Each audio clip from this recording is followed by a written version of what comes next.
Assalamualaikum warahmatullahi wabarakatuh. Perkenalkan, nama saya Sahrul Wahyu Utomo dari kelas 1 BKID. Akan menjelaskan tentang wacana Islam kontemporer. Konsep hukum. Hukum adalah peraturan yang berupa norma dan sanksi yang dibuat dengan tujuan untuk mengatur tingkah laku manusia, menjaga ketertiban, keadilan, mencegah terjadinya kekacauan. Hukum memiliki tugas untuk menjamin bahwa adanya kepastian hukum dalam masyarakat. Oleh sebab itu, setiap masyarakat berhak untuk memperoleh pembelaan di depan hukum. Hukum dapat diartikan sebagai sebuah peraturan atau ketetapan yang tertulis ataupun tidak tertulis untuk mengatur kehidupan masyarakat dan menyediakan sanksi untuk orang yang melanggar hukum. Hukum Islam atau syariat Islam adalah sistem kaidah-kaidah yang didasarkan pada wahyu Allah dan sunnah Rasul mengenai tingkah laku mukallaf yang sudah dapat dibebani kewajiban yang diakui dan diyakini yang mengikat bagi semua pemeluknya, dan hal ini mengacu pada apa yang telah dilakukan oleh Rasul untuk melaksanakan secara total. Syariat menurut istilah berarti hukum-hukum yang diperintahkan Allah Subhanahu wa Ta'ala untuk umatnya yang dibawa oleh seorang nabi, baik yang berhubungan dengan kepercayaan, akidah maupun yang berhubungan dengan amaliyah. Konsep HAM. HAM adalah hak-hak dasar manusia yang dimiliki sejak berada dalam kandungan dan setelah lahir ke dunia atau kodrat, yang berlaku secara universal dan diakui oleh semua orang. HAM adalah singkatan dari hak asasi manusia, di mana masing-masing kata tersebut memiliki makna. Hak dalam hal ini berarti sebagai kepunyaan atau kekuasaan atas sesuatu, sedangkan asas berasal dari kata asasi, adalah sesuatu hal yang utama dan mendasar.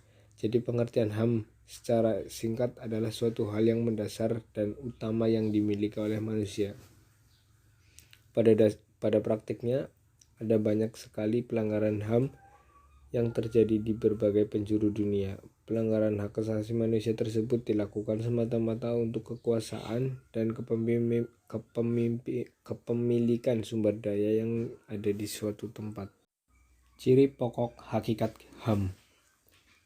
HAM tidak perlu diberikan, dibeli, atau diwarisi. HAM adalah bagian dari manusia secara otomatis.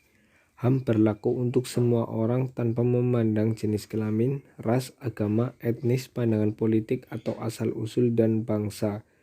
HAM tidak bisa dilanggar. Tidak seorang pun mempunyai hak untuk membatasi atau melanggar hak orang lain. Orang tetap mempunyai HAM walaupun sebuah negara membuat hukum yang tidak melindungi atau melanggar HAM. Pengertian pluralisme. Pluralisme berasal dari kata pluralis yang berarti jamak, lebih dari satu, atau pluralising sama dengan jumlah yang menunjukkan lebih dari satu atau lebih dari dua yang mempunyai dualis, sedangkan pluralisme sama dengan keadaan atau paham dalam masyarakat yang majemuk, bersangkutan dengan sistem sosial politiknya sebagai budaya yang berbeda-beda dalam satu masyarakat. Dalam istilah lain, pluralisme adalah sama dengan doktrin yang menyatakan bahwa kekuasaan pemerintahan di suatu negara harus dibagi-bagikan antara berbagai gelombang karyawan dan tidak dibenarkan adanya monopoli suatu golongan. Dalam kamus filsafat, pluralisme mempunyai ciri-ciri sebagai berikut. Yang pertama, yaitu realitas fundamental bersifat jamak.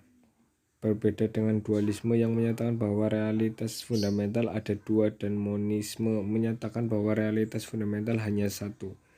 Yang kedua, banyak tingkatan hal-hal dalam alam semesta yang terpisah, tidak dapat diredusir dan pada dirinya independen. Ketiga, alam semesta pada dasarnya tidak ditentukan dalam bentuk dan tidak memiliki kesatuan atau kontinuitas harmonis yang mendasar. Tidak ada tatanan koheren. Terima kasih. Assalamualaikum warahmatullahi wabarakatuh.